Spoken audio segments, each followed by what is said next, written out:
Hello everyone and welcome back to my YouTube channel with another useful and informative video. So guys, in this video I'm going to show you how to fix your media and purchases account has been disabled. So guys, if you are also facing this issue on your Apple device, here I will show you how can you fix it. So guys, this is very basic and simple. You can easily do this.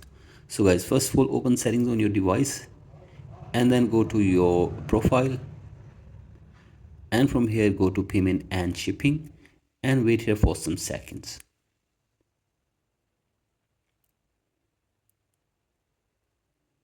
So guys, from here you have to simply make sure that all the information of your billing address and payment method are correct.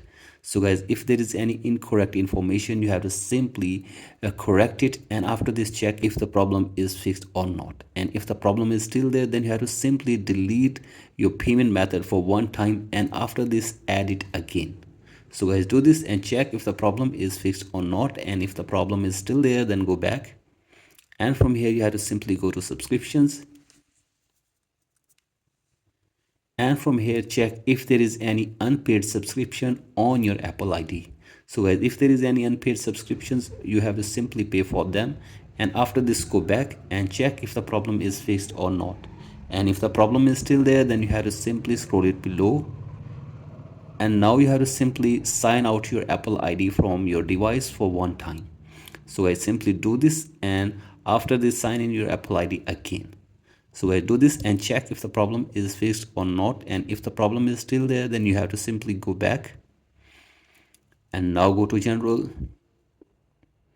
and then go to date and time and set your date and time, and now go to language and region, tap on region and select your country or region correctly. So guys, do this, and after this restart your device for one time and check if the problem is fixed or not. And if the problem is still there, then you have to go to support app, and from here you can get any kind of help from the Apple team. So guys, from here you have to simply contact the Apple support team for further information and help, and hopefully they will try to fix this problem for you within 24 hours. So guys, after this hopefully your problem will be fixed. So guys, that's it for today's video. Hope this video helps you. Please like and subscribe to my YouTube channel as well. Thank you.